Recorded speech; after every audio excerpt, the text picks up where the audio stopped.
በስመ አብ ወወልድ ወመንፈስ ቅዱስ አሐዱ አምላክ። በስመ አብ ወወልድ ወመንፈስ ቅዱስ አሐዱ አምላክ። በቅድስት ሥላሴ ዘአምን ወእስመ ሐፀን ክህደከ ሰይጣን በቅድመ ዛቲ እምየ ቅድስት ቤተ ክርስቲያን። በልዩ ሦስትነት አንድ አምላክ በሚሆን በአብ በወልድ በመንፈስ ቅዱስ ስም አምኜና ተማጽኜ በዚች በእናቴ በቤተ ክርስቲያን ፊት ቁሜ ሰይጣን እክድሃለሁ። ሰይጣን አንተን ለመካድ ደግሞ እንተ ይእቲ ስምየ ማርያም ጽዮን ለዓለመ ዓለም። አንተን ለመካድ ደግሞ ለዓለሙ ሁሉ ዓለም የሆነ የእግዚአብሔር እናቱ ማርያም ናት ምስክሬ። ሰይጣን አንተን ለመካድ ማለት ነው። ሊቃውንተ ቤተ ክርስቲያን፣ ካህናት፣ አባቶች፣ ዲያቆናት፣ ወንድሞች፣ ምዕመናን ወምዕመናት፣ አባቶች፣ እናቶች፣ እህቶች፣ ወንድሞች እንዲሁም ሕፃናት ባሰባሰበን በአምላካችን በኢየሱስ ክርስቶስ ፍጹም ሰላም በእናታችን በንጽሕት ቅድስት ድንግል ማርያም ፍጹም ሰላም እንደምን አላችሁ? ፍጥረትን ሁሉ ፈጥሮ የሚያበላ የሚያጠጣ የድንግል ማርያም ልጅ ኢየሱስ ክርስቶስ የተመሰገነ ይሁን። አምላክን በድንግልና ጸንሳ በድንግልና የወለደችልን ዘላለማዊት ድንግል እመቤታችን የተመሰገነች ትሁን። ሊቀ መላእክት የመላእክት አለቃ ቅዱስ ሩፋኤል የተመሰገነ ይሁን። ቅዱሳን መላእክት፣ ቅዱሳን አበው፣ ቅዱሳን ነቢያት፣ ቅዱሳን ሐዋርያት፣ ቅዱሳን ጻድቃን፣ ቅዱሳን ሰማዕታት እንዲሁም ቅዱሳት አንስት የተከበሩ ሴቶች ሁሉ ሳይቀሩ እግዚአብሔር አምላክ ባከበራቸው መጠን የተመሰገኑ ይሁኑ። ፍልሰታን ከያዝን ዛሬ ሦስተኛ ቀናችን ነው። ለትምህርታችን ርዕስ የማደርገው ያንቃዱ ሀቤኪ ሁሉ ፍጥረት ሁሉ ወደ አንቺ ያንጋጥጣሉ። በዚህ ርዕስ መሰረታዊ ዓላማ የማደርገው ፍጥረት ሁሉ ወደ እመቤታችን እንደሚያንጋጥጡ መናገር ነው። በመላው ዓለም ያሉ የተዋሕዶ ልጆች ሁሉ ይህችን ሱባኤ በሰዓታት በማሕሌት እንዲሁም ደግሞ በስብሐተ ነግህ በሱባኤ በቅዳሴ ማርያም ወደ እመቤታችን ያንጋጥጣሉ። ለምን ስንል ያው ልመና ነው፣ እርሷን ለመለመን ነው። እኛ ሁላችንም ለማኞች ነን። ከራሳችን የሆነ አንድም ነገር የለም። የምንበላውን የምንጠጣውን ለምነን ነው። የምንተነፍሰውን ለምነን ነው። ዝናቡን ለምነን፣ ጤናችን ለምነን፣ አካላችን እንዲጠበቅ ደህንነታችን እንዲጠበቅ ይህን ሁሉ ለምነን ነው። ከራሳችን የሆነ የራሳችን የሆነ አንድም ነገር የለንም እና ሁላችን ለማኞች ነን እና ፍጥረት ሁሉ እመቤታችን ይለምናሉ፣ ወደ እመቤታችን ያንጋጥጣሉ። ለምን? ርሪተ ህሊና ስለሆነች ነው። ርሪተ ህሊና አፍቅሮተ ሰብእ ልማዳ። ርሪተ ህሊና የምትራሪ እመቤታችን ሆይ ሰውን መውደድ ልማድሽ ነው። መራራት ያው ልማዷ ነው እመቤታችን። ይገርማቸዋል። ጌታ ከዚህ ዓለም ትለያለሽ ሲላት እኮ ያንተ እናት ሆኜ ሞት አይገባኝም ብላ ስትከራከረው በፈቃዷ እንደማትሞትለት አውቆ ተረድቶ ምን አለ? በሲኦል የሚሰቃዩ ነፍሳትን አሳይቷል። ይቅር በላቸው ብላ ብትጠይቀው አንቺ ከዓለሞት እነዚህን ይቅር አልልም ብለዋል። ለእነዚህ ስል እንኳን አንድ ጊዜ 7 ጊዜ ልሙት ብላለች። ከዚያም እነዚያን ያሳያትን ምሮላታል። በልጇ ቤዛነት ለዓለም ድነት እንደተደረገ በእርሷ በልጇ የሞት ቤዛነት ለዓለም ድነት እንደተደረገ በእመቤታችን የሞት ቤዛነትም ይቅርታ አድርጓል ማለት ነው። ያሳያትን ነፍሳት ሁሉ ይቅር ብሎላታል እና አዛኝ እንደሆነች ስለሚያውቅ ነው ያሳያት በሲኦል ያሉ ነፍሳት ማለት ነው። እና ፍጥረት ሁሉ ወደ እመቤታችን የምናንጋጥጥ ለምንድን ነው? ርሪተ ህሊና አዛኝ ስለሆነች ነው። እንዴት ነው? እናንተ አሁን ምግብ ስትበሉ ውሾቻችሁ ከእናንተ ፊት ለፊት ይቀመጣሉ። እጃችሁን ወደ ምግቡ ስትሰነዝሩ የእናንተን እጅ ያያሉ። እንደገና ምግቡን አንስታችሁ ወደ አፋችሁ ስትሰነዝሩ አፋችሁን ያያሉ። በዚያ ሰዓት ያሳዝናሉ። እነሱ ልባችሁ ይራራል ስለሚያሳዝኗችሁ። እየቆረሳችሁ ከእንጀራ ከዚያ ከምትበሉ ትሰጣላችሁ ለውሾች። እኛ ክፎች ስንሆን ልባችን እንዲቀራራ ርሪተ ህሊና እመቤታችን ደግሞ ትለያለች። ለተጠማ ውሻም በወርቅ ጫማው ውሃ የሰጠች ናት። ታወቃለች እመቤታችን። አዛኝት ናት፣ ርሪት ናት። ሁላችን ወደ እርሷ እናንጋጥጣለን ማለት ነው። ለምን ስንል ለልመና ማለት ነው። እንጀራ ለመለመን እንጀራ የምትሰጠን እርሷ ናት። እህልዋ የምትሰጥ እኮ እመቤታችን ናት። የሚያስፈልግ እንጀራ አለ፣ የምንጠጣው ውሃ አለ፣ የምንጠጣው መጠጥ አለ።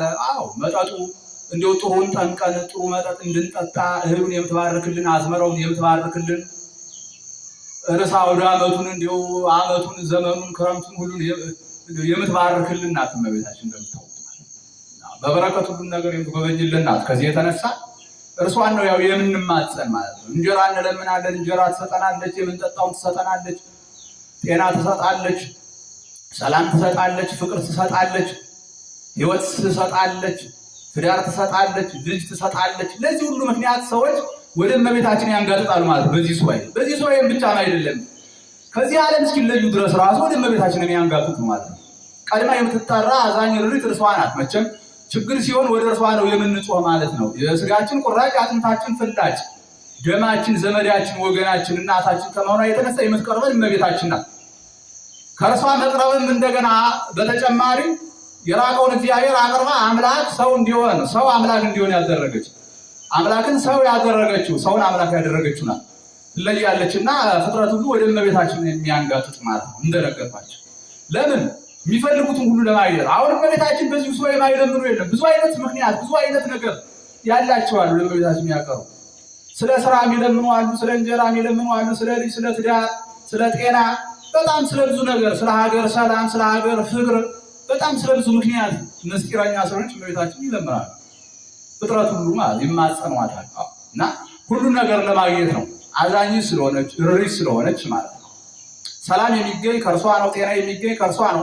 ከጥንትን ሰላም፣ ደስታ፣ እረፍት የተገኘው ከእርሷ ነው። ለ5500 ዘመን እረፍት አልነበረም፣ መከራ ነበር በሲኦል ማለት ነው። ማርያም ሰንበት እረፍተ ጽዑራን እምጻማ ለ5500 ዘመን ፍዳ መከራ ነበረ። ግን ለዚያ ፍዳ መከራ እረፍት የሆነችን እርሷ ናት። ዛሬም እረፍት የምትሆንን ለወደፊትም እረፍት የምትሆንን እርሷ ናት። ሰላም፣ እረፍት፣ ጤና፣ ፍቅር ሁሉ የሚገኝ ከእርሷ ነው። ሁሉ ነገር የሚገኝ ከእመቤታችን ከመሆኑ የተነሳ ፍጥረት ሁሉ የሚያንጋጥጡ ወደ እርሷ ነው። በየትኛውም አይነት ሁኔታ በጦር ሜዳ ያሉ ጀግኖች ከተለያየ አይነት ከባድ መሳሪያ ከተለያየ አይነት የከባድ መሳሪያ ጥይት የሚያመልጡባት ከዘንዶ ከአውሬ ከባቡ ከብዙ ነገር የሚያመልጡባት በጭንቅ በምጥ ያሉ ሁሉ በሰላም የሚገላገሉባት በጣም ብዙ አይነት ችግር ያገኛቸው ሁሉ የሚያንጋጥጡ ወደ እመቤታችን ነው።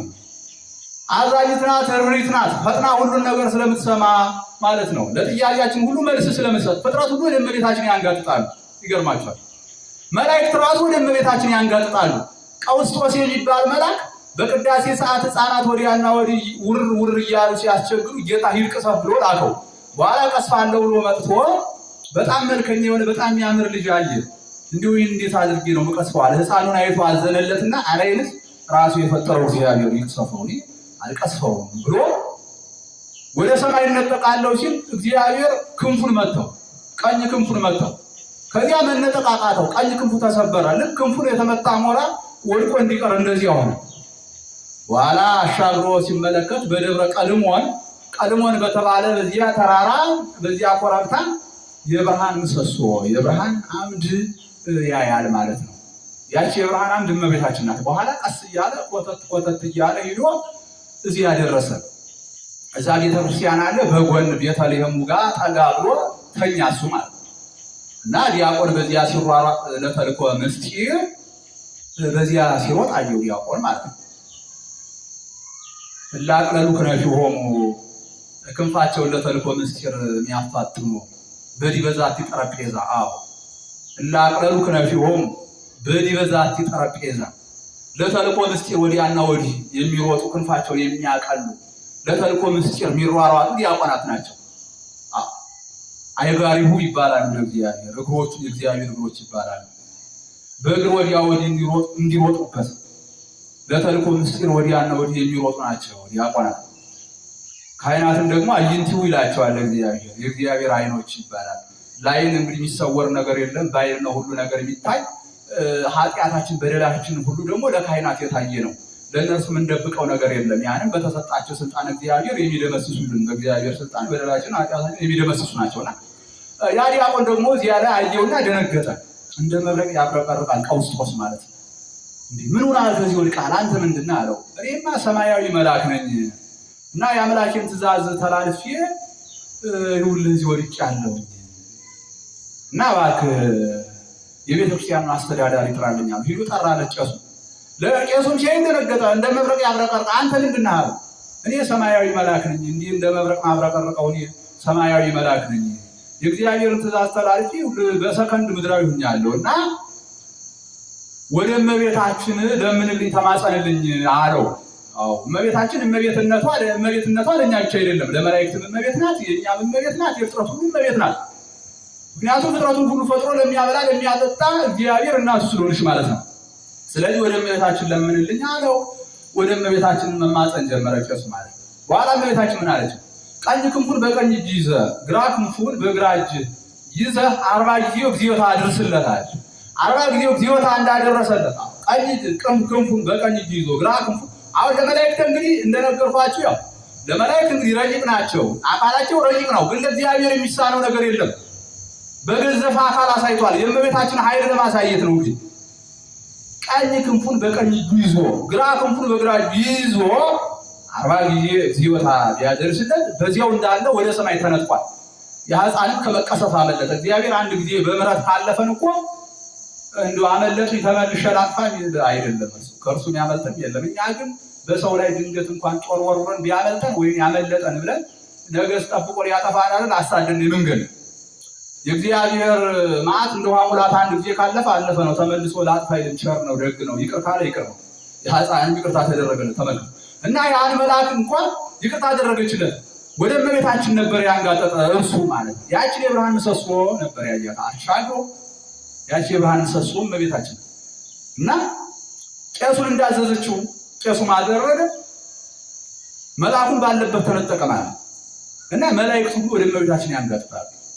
ፍጥረት ሁሉ ወደ እመቤታችን ያንጋጥጣሉ። ይገርማችሁ እና እመቤታችን ትለያለች፣ በጣም ትለያለች። እና እንደነገርኳችሁ ያው እንግዲህ ፍልሰታ ለማርያም ምንድነው የእመቤታችን ርገቷን ትንሣኤዋን ያው የምንማርበት ጊዜ ነው። እና ጌታ በጥር 21 ቀን እመቤታችን የልጇ መቃብር ባዶ በሆነው በልጇ መቃብር ላይ እየተመላለሰች ትጸልይ ነበር። መቃብርን ባዶ አድርጎ ነው ልጇ የተነሳና እየሄደች ትጸልያለች። በጥር 21 ቀን ጌታ ምን አለ? እናቴ ከዚህ ዓለም ትለያለሽ ብሏል። በኋላ ይህንን ከነገራት በኋላ ዮሐንስ ወንጌላዊ ኤፌሶን በሚባል ሀገር በዚያ እያስተማረ ነበረ። በደመና ተጭኖ መጣ፣ በፍጥነት ማለት ነው። ተጋቡ በቅጽበት ለግንዘተ እሙ ቅድስት ብፁዓን ሐዋርያት። ለእመቤታችን ለዕረፍት በዓል ብፁዓን ሐዋርያት ከተለያየ ዓለም በቃ በደመና በፍጥነት ተሰባስበዋል፣ ሁሉም ማለት ነው። ወረደ ወልድ እንዲበልልና ጊዜ ዕረፍታ ለሶሊያና ወረደ ወልድ እንዲበልልና። በእናታችን ሶሊያና የምትባል እመቤታችን ናት። ያው ስሟ ብዙ ነው። በእመቤታችን የዕረፍት ቀን ልጇ ራሱ በታላቅ ክብር ማለት ነው እልፍ አእላፋት ወትእልፊት አእላፋት መላእክትን አስከትሎ መጥቷል ማለት ነው። በዚያ ተገኝቷል እና እመቤታችን በምታርፍ ቀን ጌታን እልፍ አእላፋት ወትእልፊት አእላፋት ስፍር ቁጥር የሌላቸው መላእክትን አስከትሎ ተገኝቷል ማለት ነው። እና በዚያ ያው ስጋዋን ከነፍሷ ለይቷል ማለት ነው። አይረግቧ መላእክት አሳረጓት፣ ጌታም አብሮ አሳረገ እናቱን ማለት ነው። ነፍሷን ስጋዋንስ ቅዱሳን ሐዋርያት ሊቀብሩ ወደ ጌቴሴማኒ ይዘው ሄደዋል ማለት ነው። ሰላም ለጻተ ነፍስኪ እንበለ ጻዕር ወጻና። ረፍቷ እንግዲህ ጻዕር ጋይር ለሌለበት ረፍት ሰላምታ ይገባል። በእመቤታችን ረፍት ጻዕር ጋይር ዛሬ በዚህ ዓለም ሰዎች ለሞት እንደሚፈራገጡት የለም በእርሷ ዘንድ ማለት ነው። ለቅዱሳንም እንኳ የለም። ራሱ በመልካምነት በደግነት ለሚኖሩ ሁሉ ጻዕር ጋይር መፈራገጥ የለም። እና ስጋዋንን ይዘው ሊቀብሩ ሲሄዱ ማለት ነው አይሁድ ምን አሉ? ቀድሞ ልጇን ተነሳ አረገ እያሉ ሲያውኩን ይኖራሉ። አሁን ደግሞ እናቲቱን ተነሳች አረገች እያሉ ሊያውኩን አይደል ብለው ምን አሉ? ነውን አውያ በሳት እናቃጥላት ተባለው ሄዱ ማለት ነው። ሲሄዱ ከነሱ መካከል ታውፋንያ የሚባል አንድ አይሁዳዊ ሁለት እጁን አልጋው ላይ ያሳረፈ የእመቤታችን ስጋ ያለበት አልጋ ላይ ማለት ነው። ታዲያ የእግዚአብሔር መልአክ በጣም በረቀቀ ረቂቅ በሆነ የእሳት ሰይፍ ሁለት እጁን ገንጥሎ ጣለው። ከዚያ አይሁድ ደንግጠው ሮጡ ማለት ነው። ሩጠው ይህን ተአምር ደግሞ ለማየት ራቅ ብለው ቆመው ያሉ። በኋላ እጁ ተቆርጦ መሬት ላይ ይንከባለላል። ይቅር በይኝ አምላክና ታሪኝ እያለ ወደ እመቤታችን ያለቅሳል። በኋላ አዛኝት ናትና አንገቷን ዘንበል አድርጋ ጴጥሮስን እንደነበረ አድርግለት አለችው። ጴጥሮስ ሁለት እጆቹን በመስቀል ባርኮ ወደ ነበረ መልሶለታል፣ እንደነበረ አድርጓል። በዚያው እያሉ ምንድነው የሆነው? እግዚአብሔር ማለት ነው ልጇ ክርስቶስ ስጋዋንና ዮሐንስን ነጥቆ ወደ ወሰዳቸው ወደ ገነት ማለት ነው። የእመቤታችንን ስጋ ወስዶ የታስቀመጠው ማለት ነው በገነት በዕፀ ሕይወት ስር ማለት ነው። እኔ አሁን እንደምታውቁት እንግዲህ አንድ ትልቅ ያው ሊቃውንት ሞልተውን አለመምራን ከነዚያ ውስጥ አንድ በጣም የታወቁ ትልቅ መምህር የሆነ ነገር ሲናገሩ ሰምቼ እሳቸውን በዚሁ እንዲያረሙ ነው። ምክንያቱም የመናገር የፈለኩት ምንድነው ምን አሉ እሳቸው በዛ በዕፀ ሕይወት ስር የእመቤታችንን ስጋ ወስዶ ያስቀመጠው ስጋዋ እንዳይበሰብስ ነው ብለው ተናገሩ። አሁን ያ ይባላል እንኳን ለእመቤታችን ስጋ ቀርቶ ለሌሎቹ ጻድቃን ሰማዕታት ቅዱሳን ስጋ እንኳን በመቃብር ውስጥ መበስበስ የለባቸው። ይገርማቸዋል። እመቤታችን እኮ በዕፀ ሕይወት ስር ሄዳ ስትቀመጥ ዕፀ ሕይወት ከእርሷ የምትበልጥ ዕፀ ሕይወትን ያየችበት ነው። ይገርማቸዋል። እመቤታችን መዓዛ ገነት የገነት መዓዛ እኮ ናት። ይገርማቸዋል። መዓዛ ቅዱሳን ናት እመቤታችን። የቅዱሳን የጻድቃን የሰማዕታት የቅዱሳት አንስት የሁሉ መዓዛ መልካም መዓዛ ናት እመቤታችን። በእርሷ ዘንድ እንደዚህ የሚባል ነገር የለም። እና የኔታ እንግዲህ መቼም እኔ የእርሶ ትምህርት እንግዲህ በአንድ ጊዜ በዓለም የሚዳረስ ነው። ያው ሁሉም የተዋሕዶ ልጆች ይህን ትምህርት ስለሚሰሙት አይዛብም ስለሚሰሙት ማለት ነው ለሌላው ጥያቄ የሚፈጥር ነገር ስለሆነ እርሶም ቸኩለው እንጂ መቼም አስበውበት እንዳልሆነ ይገባኛል። ስለዚህ ይህን ነገር አርመው እርሶም እንደገና ማስተላለፍ ይገባል ማለት ነው። እና በእመቤታችን መፍረስ መበስበስ የሚባል ነገር የለም። በዕፀ ሕይወት ስርም መቀመጧ ገነትን ትባርክ ዘንድ ዕፀ ሕይወትን ትባርክ ዘንድ ነው። በዚህ ዓለም እያለች እኮ እመቤታችን ማለት ነው ልጇ እስከነ ስጋዋ ወደ ገነት ወስዶ በሲኦል በገሃነም በገነት ያሉ ነገሮች ሁሉ ሲያስጎበኝ እኮ ከአዳም ጀምሮ የነበሩ አበው ነቢያት ቅዱሳን ሁሉ እነ ዳዊት ሁሉ እነ ሙሴ በተለያየ ቦታ ያሉ ሁሉ በዚያ በገነት እየመጡ በአካለ ነፍስ ምንድነው ሲሉ የነበሩ እናታችን ማርያም ሆይ አንቺ ያዩ አይኖቻችን ብፁዓን ናቸው የተከበሩ ናቸው እያሉ ነበር የሰገዱላት ለእመቤታችን ማለት ነው። እና እመቤታችን ወደ ቤተ መቅደስ ስትገባ ቤተ መቅደስ ከእርሷ የምትበልጥ ቤተ መቅደስ እመቤታችን ያየችበት ነው። እመቤታችን ወደ ቤተ መቅደስ ስትገባ ታቦት ከእርሷ የምትበልጥ ታቦት እመቤታችን ያየችበት ነው። እመቤታችን ወደ ቤተ መቅደስ ስትገባ ጽላት ከእርሷ የምትበልጥ ጽላት እመቤታችን ያየችበት ነው። ምድሪቱን ባርካ ከዚያ ወደ ገነት ፍልሰት አደረገች ማለት ነው። በገነት ሊወስ እንኳን በዚያ በዕፀ ሕይወት ስር ሲቀመጥ ገነትን መባረኳ ነው። በገነት ያሉትን መባረኳ ነው። እና እመቤታችን በዕፀ ሕይወት ስር ተቀምጣለች። አማናዊት እውነተኛይቱ ዕፀ ሕይወት በዕፀ ሕይወት ስር ይገርማቸዋል። ይህ በጣም እጹብ ድንቅ ነው። እጹብ ድንቅ ነው። ያቺ ዕፀ ሕይወት እኮ ከጎኗ እኮ አዳም ሔዋን ነበሩ እኮ። ግን ከጎኗ ያሉ አዳም ሔዋንን እንኳን ማዳን ያልተቻላት ናት ዕፀ ሕይወት ማለት ነው። ወአዘዞሙ ለኪሩቤል ወሱራፌል ዘውስተ እደዊሆሙ ሰይፈ እሳት እንተ ትትመያየጥ ከመ ይቀቡ ፍኖተ ዕፀ ሕይወት። ወደ ሕይወት የሚወስደውን መንገድ ለኪሩብና ለሱራፌል የሚገለባበት የእሳት ሰይፍ ሰጥቶ አዳም ወሔዋን በዚህ እንዳያልፉ ይህን ከልክሉ ጠብቁ ብሎ እየታዘዘ ማለት ነው። ሂደው ከዚያ የበሉ እንደሆነ ሕይወት ያገኛሉ ተብሎ ማለት ነው። እኛ ከመሳሳታችን ከማጥፋታችን በፊት 1000 ዓመት በዚያ ኑረን ዕፀ ሕይወትን በልተን መንግሥተ ሰማያት ለመግባት ነበር። ግን እንኳን ሰዓትን እንኳንስ በደልን። ምክንያቱም ባንበድል የአምላክነት ክብር ሁሉ አይገኝም ነበር ዙሮ ዙሮ ማለት እና በገነት በዕፀ ሕይወት ስር እመቤታችን ተቀመጠች ማለት ነው። ዕፀ ሕይወት ከዕፀ ሕይወት የምትበልጥ ዕፀ ሕይወት ነው በዕፀ ሕይወት ስር የተቀመጠች። ይገርማቸዋል። አንቲ ውእቱ ዕፅ ቡሩክ ዕፀ ሕይወት ወዕፀ መድኃኒት። አንቺ የተባረክሽ የሕይወትና የመድኃኒት ዕፅ እየንተ ዕፀ ሕይወት ዘውስተ ገነት ዘኮንኪ ዕፀ ሕይወት በዲበ ምድር። በገነት ባለችው በዕፀ ሕይወት ፋንታ በምድር የሕይወት ዕፅ የወንሽልን ፍሬኪኒ ፍሬ ሕይወት ውእቱ ወዘበልዐ እምኔሁ ሕይወተ ዘላለም ያህዩ።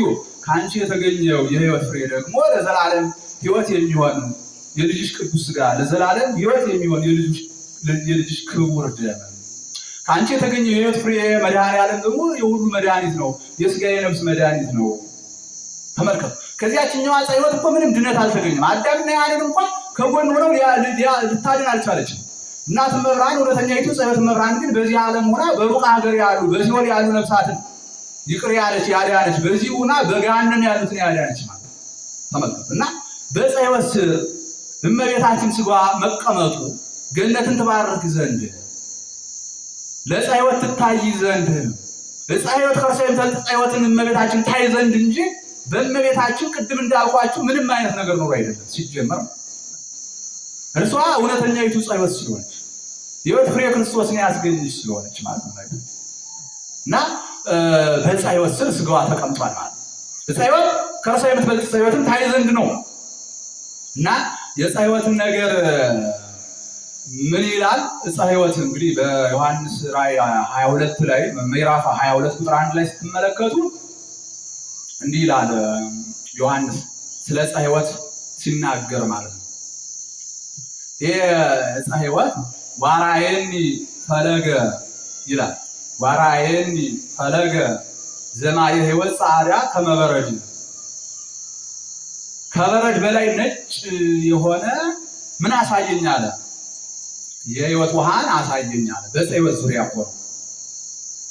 ወይወፅእ እምነ መንበሩ ለእግዚአብሔር ከእግዚአብሔር ዙፋን ከእግዚአብሔር መንበር ነው የሚወጣው ያ የሕይወት ውሃ። ይገርማቸው ከዕፀ ሕይወት ስር የሚፈልቀው ውሃ ከእግዚአብሔር ዙፋን የሚወጣ ነው። ከዚያስ ወምስልጣነ በግኡ ከበጉ የሚወጣ ከክርስቶስ ስልጣን የሚወጣ ነው ያ የሕይወት ውሃ። ወይውህዝ ማየ ከለመረባ በዚያ ያለውን አጠቃላይ አካባቢውን ዙሪያውን በሙሉ ምን ያደርገዋል አለ? በዙሪያው በዚያ በአካባቢው በዕፀ ሕይወት አካባቢ ይፈሳል ያ የሕይወት ውሃ በዕፀ ሕይወት አካባቢ በዚያ ዳርቻ ዝም ብሎ ይፈሳል። ወእምለፌኒ ፈለግ ከወንዙ ከዕፀ ሕይወት ወዲህ ወንዝ አለ ይላል። ወእምከአውኔ ዕፀ ሕይወት ወእምከአውኔ ዕፀ ሕይወት ከወንዙ ወዲህ ዕፀ ሕይወት አለ ይልና በይህ ዕፀ ሕይወት የሕይወት ወንዝ ከዕፀ ሕይወት የሚፈልቅ ምን አለ? የሕይወት ወንዝ አለ። የሕይወት ወንዝ አለ እና እቺ ዕፀ ሕይወት ከስሯ የሕይወት ወንዝ እኒ አራቱ ወንዞች ከአባይ ጀምሮ ኤፍራጥስ፣ ጤግሮስ፣ ኤፌሶን እያልን የምንጠራቸው እነዚህ አራት ወንዞች አንዱ አባይ ነው አይደለ? አንዱ ኤፍራጥስ፣ አንዱ ጤግሮስ፣ አንዱ ኤፌሶን የሚባሉ ታላላቅ ወንዞች ገነትን ያው ተመሳቅረው የሚያጠጡ ናቸው እና ግን ከዕፀ ሕይወት ስር እንደሚወጡ ነው የሚነገር ማለት ነው። እና ዞሮ ግን ወደዚህ ዓለም ሲመጡ ግን የሕይወት ውሃ መሆናቸውን ያቆማሉ ማለት ነው። ኖርማል ውሃ እንዲህ የምናየው ውሃ ነው የሚሆነው እና ከዚያ ግን ከእግዚአብሔር ዙፋን ከበጉ ዙፋን የሚወጣ የሕይወት ውሃ አለ ይላል። ከዚያስ በዕፀ ሕይወት ዙሪያ ያ ይፈሳል ብሎ ዕፀ ሕይወት ምን እንደሆነ በዕፀ ሕይወት ዙሪያ ምን እንዳለ ያንን ሁሉ አይቶ መጣ ማለት ነው። ዮሐንስ አይቶ መጣ። በአደባባይ ሁሉ እንደሚፈስ ነው። ወይውህዝ ማየ ከለመረባ በአደባባይ ሁሉ እንደሚፈስ በዕፀ ሕይወት ዙሪያ የሕይወት ውሃ እንደሚፈስ ያ የሕይወት ውሃ ደግሞ ከእግዚአብሔር ዙፋን የሚወጣ እንደሆነ ከበጉ ስልጣን ከእርሱ ከክርስቶስ የሚወጣ እንደሆነ ያን ሁሉ ተመልክቶ አይቶ መጥቶ ወደ ሐዋርያት ዘንድ ደረሰ ማለት ነው። ሐዋርያት ምን አሉት? እንዲሁ አንተ የእመቤታችን ነገር እንዴት ሆነ ብለውታል። እና ይህንን ሲጠይቁት እሱ ምን አለ? እመቤታችንማ በዕፀ ሕይወት ስር በዚያ ስጋዋ ተቀምጧል ብሎ አለ። በኋላ ምን አሉ እነሱ? አይ እንደው ዮሐንስ አይቶ እኛ ሳናይ ብለው በቃ ሱባኤ መያዝ አለብን ብለው ተስማሙ ማለት ነው። ሱባኤ መያዝ አለብን ብለው ተስማምተዋል ማለት ነው። እና እንግዲህ እመቤታችን እምጌቴሴማኒ ፈለሰት ሀበ ዘሉዓሌ መካን ከጌቴሴማኒ ወደ ታላቁ ሀገር ወደ ገነት ነው የሄደች ማለት ነው። ወደ ገነት ነው የሄደች። እንግዲህ በጌቴሴማኒ አባቷ የቅዱስ ኢያቄም መቃብር በዚያ ነው። የቅድስት ሐና መቃብር በዚያ ነው። እና ከጌቴሴማኒ ወደ ምንድነው ፍልሰት ያደረገችው? ወደ ገነት። በሁለተኛ አምጥተው ከቀበሯት በኋላ ማለት ነው ስትነሳ እና ሱባኤ መያዝ አለብን ብለው ተስማሙና ሱባኤ ያዙ ማለት ነው። ነሐሴ 1 ይዘው 14 ቀን ሱባኤ ይዘዋል። ከዚያ 14ኛው ቀን ነው ጌታ አምጥቶ ሁለት ሱባኤ እንደጨረሱ ስጋዋን አምጥቶ ሰጠ ማለት ነው። ስጋዋን ሲሰጥ ቀበሯት። መጀመሪያ ነጥቆ ነው የወሰዳት፣ አልቀበሯትም ብያችኋለሁ አለ። ከዚያ ሱባኤ ገብተው ግን ዮሐንስ ከነገራቸው በኋላ ያን ሰምተው ሱባኤ ገብተው ምን አደረጉ? ጌታ አምጥቶ ስጋዋን ሰጣቸው ማለት ነው። ከዚያ ቀበሯት። ጌታ ዓርብ ነው የተቀበረ። ቅዳሜ ቆይቶ በእሑድ በሶስተኛው ቀን ተነስቷል። እመቤታችንን ደግሞ ምን አደረገ? አምጥቶ በእሑድ ቀን ነበረ ስጋዋን የሰጠ ማለት ነው። በእሑድ ቀን ሰጣቸው። እሑድ ቀበሯት። እሑድ፣ ሰኞ፣ ማክሰኞ በሶስተኛው ቀን እንደ ልጇ አድርጋለች። ከመትንሣኤ ወልዳ ማለት ነው። ቀብረዋት። ከዚያ በሶስተኛው ቀን ተነስታ እያረገች ነበር። ይገርማቸው። መጀመሪያ አይሁድ አላስቀብርም። ተመልከቱ እንግዲህ አይሁድ ባደረጉት ጉዳይ ነው እንግዲህ ስጋው ሁሉ ተነጥቆ ይባል ብያቸዋል። አይሁድ ለማቃጠል ነበር የመጡ ማለት የታውፋንያጅ እንግዲህ ተበልቷል ማለት ነው። እመቤታችን የተቃወመ ሰው ስለነበረ በሰልፍ ተበልቷል። እግዚአብሔር ደግሞ ምሕረት አደረገለት እንዳለ ጸብ ስጋ ማርያም ያስቆረጥ እደ የማርያም ስጋው እጅ ያስቆረጥማል። አሁን የታውፋንያ የእመቤታችንን ስጋ አቃጥላለሁ ባለ ጊዜ የማሰይፍ እጁን ቆርጥሞታል። ታዲያ እመቤታችን ደግሞ ምሕረት አደረገችለት እና ዛሬ መናፍቃን እመቤታችን የሚቃወሙ መናፍቃን ሁሉ ሰይፍ ነው የሚቆረጥማቸው፣ የማዕት ሰይፍ። ለእኛ ለተዋሕዶ ልጆች ግን የእመቤታችን ስጋ ወጥ እጅ ያስቆረጥማል። እንዴት አድርጎ? ጥሩ ወጥ እንደው ጎበዝ ሴት ስጋ ወጥ ስትሰራ እንደው ከደረሳችሁ ብትቀምሱት እንዴት ነው? በጣም ይጣፍጣል። ጣት ያስቆረጥማል እንላለን። እጅን እስከ መመጥመጥ ድረስ ነው። የእመቤታችን ስጋ ወጥ ለእኛ ለተዋሕዶ ልጆች ግን ጣት የሚያስቆረጥም በመቅሰፍትነት ሳይሆን በመጣሰጥ ነው። ለዘላለም ሕይወት የሚሆን የልጇ ክቡር ስጋ የተገኘ ከእመቤታችን ስጋ እኮ ነው። ከስጋዋ ስጋ ነው ከፍሎ ይወስድ ማለት። ለዘላለም ሕይወት የሚሆን ጣፋጭ የሆነው የክርስቶስ ደም ተከፍሎ የተወሰደ ከእመቤታችን ደም ነው። ይገርማቸው። በሉ ስጋሁ ወሰቱ መረቆ፣ ስጋውን በልተው መረቁን ጠጥተው ተማምለው ተነሱ እንደተባለ ያ ጠንቋይ እመቤታችን በቤተ መቅደስ እያለች ለማስገደል መጥቶ አጋንንትን ጠርቶ ሰው አርዶላቸው ያንን ስጋ በልተው መረቁን ጠጥተው እናጠፋለን ብለው ተነስተው ነበር። ወደ ቤተ መቅደስ ሲሄዱ ቅዱስ ገብርኤል መንገድ ላይ ጠብቆ አርዶ ጨረሳቸው። ስጋውን በልተው ደሙን ጠጥተው ተማምለው ተነሱ እንዳለ እኛ ደግሞ ለዘላለም ሕይወት የሚሆነውን በጣም የሚጣፍጠውን ከእናት እመብርሃን ስጋ ተከፍሎ የተወሰደ ከእናት እመብርሃን ደም ተከፍሎ የተወሰደ የልጇ የመድኃኔዓለም ስጋ የልጇ የመድኃኔዓለም ክቡር ደም ስጋውን በልተን ደሙን ጠጥተን የምንነሳ ወደ ሕይወት ወደ መንግስተ ሰማያት የምናደርግነን ማለት ነው። እና እንዴት ነው የሆነ? እመቤታችን እንደነገርኳችሁ አምጥቶ ሰጣቸው። በሶስተኛው ቀን ከቀበሯት በኋላ እሑድ ቀብረዋታል። እሑድ፣ ሰኞ፣ ማክሰኞ ተነስታለች።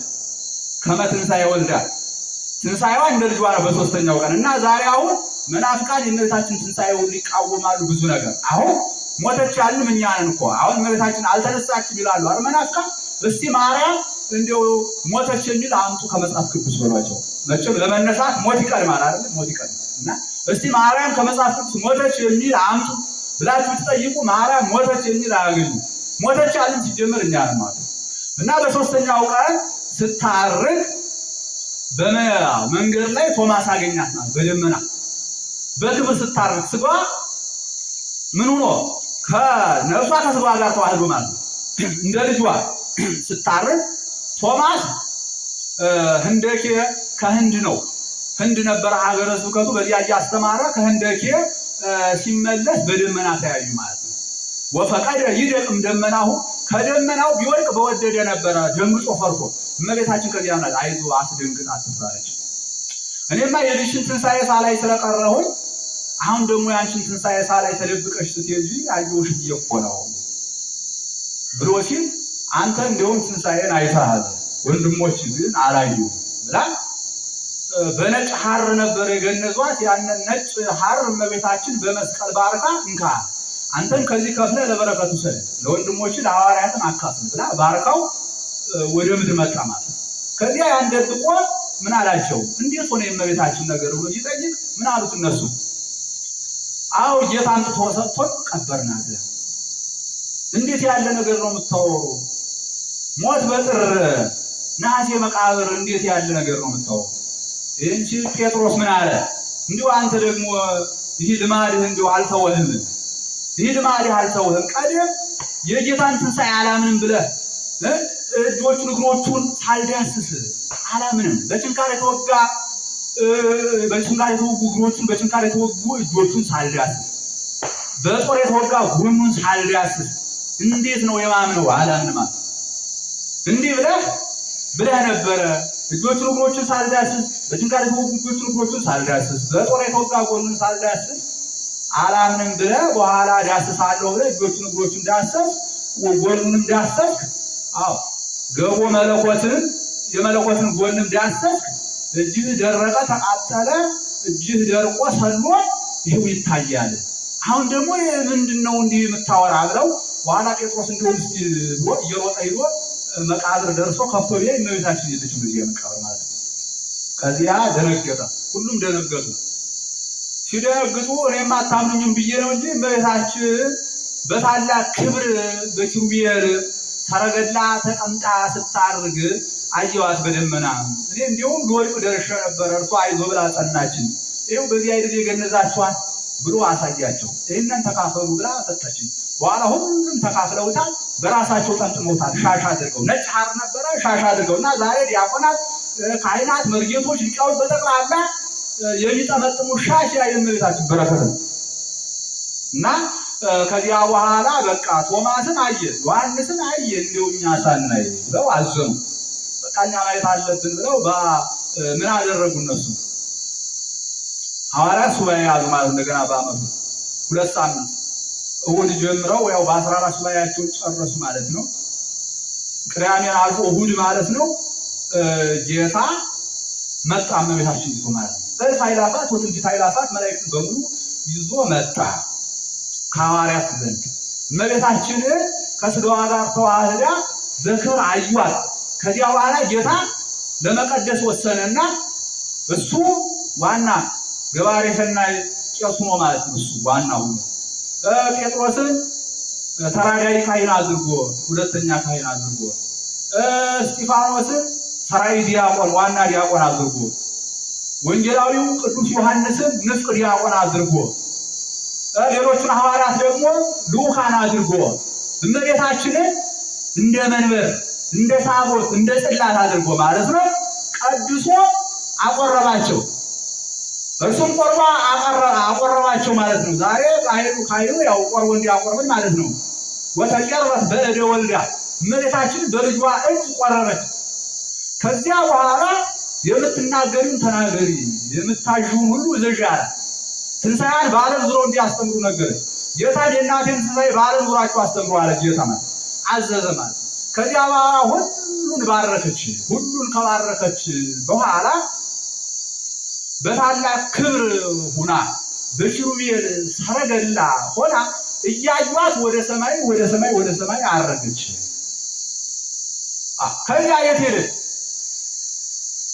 ወበህየ ነበረት በየማነ አብ ወመንፈስ ቅዱስ፣ በአብና በመንፈስ ቅዱስ ጎን ከልጇ ጋር በቀኝ ተቀመጠች። ተመልከቱ እንግዲህ እመቤታችን እንዲህ ናት ማለት ነው። እና የጌታና የእመቤታችን ትንሣኤ ማይደገም ነው። የእነ አልዓዛር ትንሣኤ ነበረ። የእነ አልዓዛር ትንሣኤ አሁን ዳግም ሞት አግኝቷቸዋል። እኛ ደግሞ ገና ነው ትንሣኤያችን። በእመቤታችን ግን ድጋሚ ከዚህ በኋላ ትንሣኤ የለም። በጌታም ድጋሚ ከዚህ በኋላ ትንሣኤ የለም እና በአብ በመንፈስ ቅዱስ ቀኝ ከልጇ ጋር ተቀመጠች በክብር እመቤታችን እና እንግዲህ ያው ይህ ሱባኤ እንደምታውቁት ትልቅ ሱባኤ ነው። በዚህ ሱባኤ እመቤታችን እንማጸናለን ሁላችንም። አሁን በቅርብ ቀን እንዴት ነው የሆነ በሱባኤ ቦታ ትንሽ የሆነ ፈተና ደረሰ ብላችሁ ደንግጣችሁ ይሆናል መቼም። በሱባኤ ቦታ ትንሽ ፈተና ደረሰ ብላችሁ አንዳንድ ቦታ ላይ የምትሰሙት ነው። ግን ያው ይሄ ምንም ማለት አይደለም። የሚያስደነግጥ የሚያስፈራ ነገር አይደለም። ሲጀመር አንደኛ እነሱ በጻድቃኔ ማርያም በተባለ ማለት ነው። እነሱ እንግዲህ በቅድስና ቦታ እመቤታችን በቅድስና ቦታ ነው የሰበሰበቻቸው። በክብር ቦታ ሰብስባ የምድር መላእክት ነው በዚያ እየጾሙ እየጸለዩ እየሰገዱ ከእመቤታችን ጋር ሆነው በቅድስና ቦታ ሰብስባ በዚያ በተከበረው ቦታ ሰብስባቸው ነው በክብር የጠራቻቸው ማለት ነው። መደንገጥ አያስፈልግም፣ ሞት ስለማይቀር ማለት ነው። አምላክም ሞት ቀምሷል፣ እርሷም እመቤታችን ሞት ቀምሳለች። ሞትን ደግሞ ድል አድርገው ተነስተዋል። እናም ደግሞ ትንሣኤ አለን። ሞት ማንም ከሞት አይቀርም ዝሮ ዝሮ ማለት ነው። ያው ሊደንቃቸው አይገባል። የሆነ አደጋ እኮ ሲደርስ ሰዎች ገና አደጋው እነሱን ከመምታታቸው በፊት እኮ ነው ስጋ ተነሱ ይለይ ይገርማቸዋል። ይህ እንዲሁም ቀላል ህልፈት ነው፣ በጣም ቀላል ወደ ክብር ነው እንግዲህ ወሰደቻል። ከኔ አልፈው ወደ ማያልፈው ማለት ነው። ከዚህ መከራ ስቃይ ፍዳ ካለበት መከራ ስቃይ ፍዳ ወደ ሌለበት ነው። እና ይህን ያስደንቅ ወይ ያስፈራ ተስፋን ያስቆርጥ አይደለም። በጣም የባሰ እኮ አለ። የሰማዕታቱን ብታይ ምን ልትሉ ነው? ሰይፍ ከፊት ለፊት ተጋድሞ በሰይፍ እየታረሩ ተመልከት። እንደዛው ነው። እንደ ሻማ የሚያፈስ እሳት ከፊት ለፊት ተቀምጦ በእሳት እንደ ሻማ እየፈሰሱ እንደ ሰም በእሳት እየቀለጡ ነው። ሌሎቹ ቅዱሳን እንግዲህ በመንኮራኩር እየተፈጩ ነው። በጣም ዘግናይ በሆነ መከራ እኮ ነው እንግዲህ እኒህ ነገስታት የምንላቸው በምድር በሰማይ እየነገሱ እነ ቅዱስ ጊዮርጊስን ብናይ፣ እነ ቅድስት አርሴማን ብናይ፣ እነ ዲያቆን እስጢፋኖስ ስንቱ ቅዱሳን በእንዲህ አይነት መከራ ካለፉ፣ እነዚህማ ዝም ብሎ ሽልብ አድርጋ ስለወሰደች ምን ያስደነግጣል? ስለዚህ መደንገጥ ተስፋ መቁረጥ አይገባም እና በሱባኤው ጠንክራችሁ በርትታችሁ እመቤታችንን ተማጸኑ፣ ለምኑ። ሁሉን ነገር ትፈጽማለች። ተጠይቃ ማትፈጽመው ነገር የለም። እመቤታችን ተጠይቃ እንዲህ የምትለው ነገር የለም። አዛኝት ናት፣ ርሪት ናትና ይህችን ሱባኤ በሚገባ ጾሙ፣ ጸልዩ፣ እመቤታችንን ለምኑ። ሁሉን ነገር ታስተካክላለች ነው። ሰዓት የለም።